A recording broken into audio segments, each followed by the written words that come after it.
United পিপল party liberal আমাৰ এই দলৰ আজি ষ্টেৰিং কমিটি নিৰ্বাচনী কমিটি গঠন কৰা ওদালগুৰি বিধানসভা সমষ্টিৰ ২৪ নং এই কাম আজি সম্পন্ন হ'ল আৰু খুব সুন্দৰ পৰিৱেশত সকলো দলৰ কৰ্মীৰ শক্তিশালী এটা ভূমিকা আৰু কঠোৰ পৰিশ্ৰমৰ যি বাৰ্তা সকলোৱে ইয়াত কঢ়িয়াই আনিছে আৰু ইয়াত ঋষিৰাম পোখৰেল ডাঙৰীয়াক নিৰ্বাচনী কমিটিৰ চেয়াৰমেন, ৰুজুগ্ৰা মুছাৰী ডাঙৰীয়াক ৱৰ্কিং চেয়াৰমেন আৰু হেমেন বসুমতাৰী ডাঙৰীয়াক চিফ কনভেনৰ হিচাপে প্ৰায় মানে ১০০ৰো অধিক সদস্যক লৈ বা উপসভাপতি আন সদস্যক লৈ পেলাই শক্তিশালী নিৰ্বাচনী কমিটি ওদালগুৰি বিধানসভা সমষ্টিৰ আগন্তুক ৯ এপ্ৰিলত হ'ব লগা সেই নিৰ্বাচনৰ কাৰণে গঠন কৰা হ'ল আৰু মই ইয়াত অংশগ্ৰহণ কৰিলোঁ। লক্ষ্য এটাই যে ৰাইজক সেৱা কৰিব লাগে, অসম মাতৃক সেৱা কৰিব লাগে, বড়োলেণ্ড মাতৃক সেৱা কৰিব লাগে। ওদালগুৰিবাসী ৰাইজৰ সকলো দুখ বেদনা, তেওঁলোকৰ সমস্যা আৰু প্ৰতিটো জাতি জনগোষ্ঠীৰ, প্ৰতিটো ধৰ্মাৱলম্বী, প্ৰতিটো ভাষাভাষী লোকৰ যি আমাৰ সেৱা পৰম ধৰ্ম, ৰাইজক সেৱা, দৰিদ্ৰ দুখীয়া ৰাইজৰ যিখিনি কঠিন তেওঁলোকৰ সমস্যাবিলাক নিৰাময় কৰা আমাৰ প্ৰধান লক্ষ্য। এই লক্ষ্যটো লৈ পেলাই নতুন এটা গতিৰে আমি নতুন এটা চিন্তাৰে আগবাঢ়িছোঁ আৰু ১০০% আমি ইয়াত জয়ী হ'মেই। কোনো প্ৰতিদ্বন্দ্বিতা ইয়াত নাই, মই এই কথাটো স্পষ্ট ক'ব বিচাৰিছোঁ। আৰু যিমানে যি হিচাপ নকৰক কিয় ওদালগুৰি বিধানসভা সমষ্টি এইবাৰ ইউপিপিএল দলে সকলো ৰাইজৰ আশীৰ্বাদত যুৱশক্তি, যুৱকসকলক আগুৱাই নিয়া, আইমাতৃসকলক আগুৱাই নিয়া, মহিলা আমাৰ সকলক আগুৱাই নিয়া, সমাজক আগুৱাই নিয়াৰ ক্ষেত্ৰত আমি ১০০% আমি জয়ী হ'ম। আৰু এই এটা মন্ত্ৰ মনত বান্ধি ঈশ্বৰৰ পৰা, ৰাইজৰ পৰা আমি আশীৰ্বাদ বিচাৰিছোঁ আৰু আশা কৰিছোঁ আগন্তুক দিনত সকলো ৰাইজে মানে সহায় কৰিব, সহযোগ কৰিব। সকলো স্তৰত আমি সহযোগিতা এতিয়া পাই আছোঁ। সেইটোৱে ভাল এটা দিশ আৰু ভাল এটা পৰিষ্কাৰ ছবি মই ক'ব বিচাৰোঁ।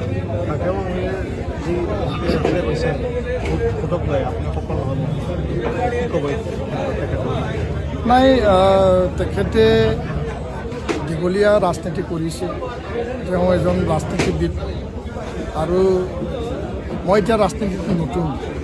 মই প্ৰথম দিনা জইনিঙৰ দিনাখন কৈছোঁ যে ৰাজনীতিৰ ক্ষেত্ৰত, ৰাজনীতি পথাৰত মই ডক্টৰ হিমন্ত বিশ্ব শৰ্মা, অসমৰ বৰ্তমানৰ মুখ্যমন্ত্ৰী ডাঙৰীয়া, বৰ্তমানৰ BTC প্ৰধান হাগ্ৰামা মহিলাৰী ডাঙৰীয়া আৰু প্ৰাক্তন BTR প্ৰধান প্ৰমোদ বড়ো ডাঙৰীয়াক ৰাজনীতিক গুৰু হিচাপে মই মানে মানুহ বা তেওঁলোকক সন্মান জনাই এই কথা মই ব্যক্ত কৰিছোঁ।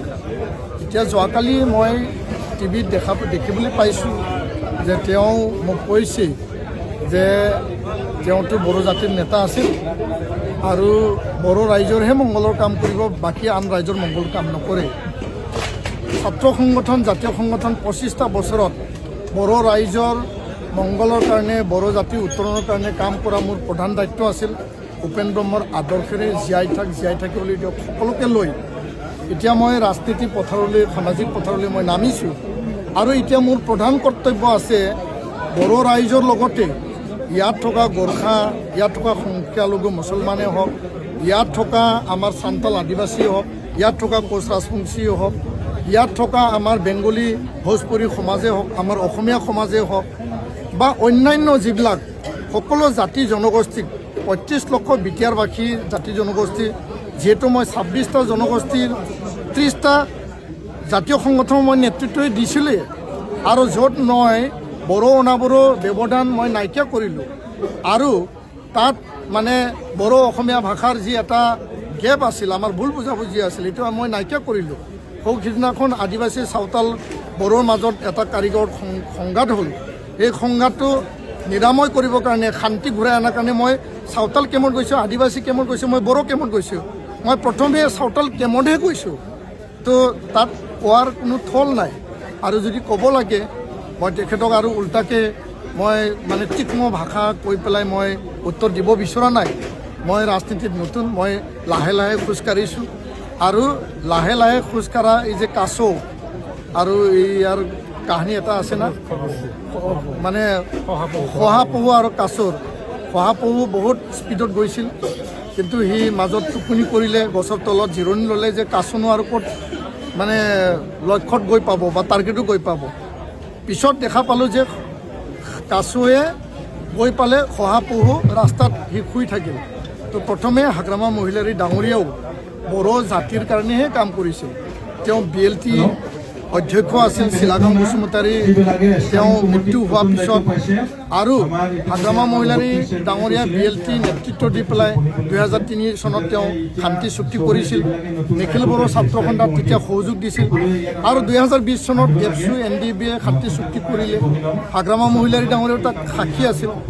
তো হাগ্ৰামা ডাঙৰীয়াও তেওঁ প্ৰথমে তেওঁ বড়ো জাতিৰ কাৰণে কাম কৰিছে, কিন্তু ৰাজনীতিত অহাৰ পিছততো তেওঁৱেই জয়ী হৈছে না, আমিও তাক লাগি মাগি তেতিয়া জয়ী কৰিছিলোঁ। আজি মই স্পষ্ট আৰু খুব ডাঠিকে যি ৰাইজৰ মৰম আৰু ৰাইজৰ আশীৰ্বাদ, ঈশ্বৰৰ আশীৰ্বাদ মই সকলো ফালৰ পৰা যি পাবলৈ সক্ষম হৈছোঁ, মই খুব ডাঠিকে, মই খুব স্পষ্টকে 100% মই আত্মবিশ্বাসেৰে মই ক'ব পাৰোঁ যে ছাত্ৰ আৰু জাতীয় সংগঠনৰ এটা সফল সামৰণিৰ পিছত ৰাইজৰ সেৱাৰ স্বাৰ্থত পৰম ধৰ্ম ৰাইজৰ সেৱা এটা উদ্দেশ্যলৈ যিহেতু মই নামিছোঁ, এতিয়া ৰাইজে কৈছে আপুনিয়ে জয়ী হ'ব।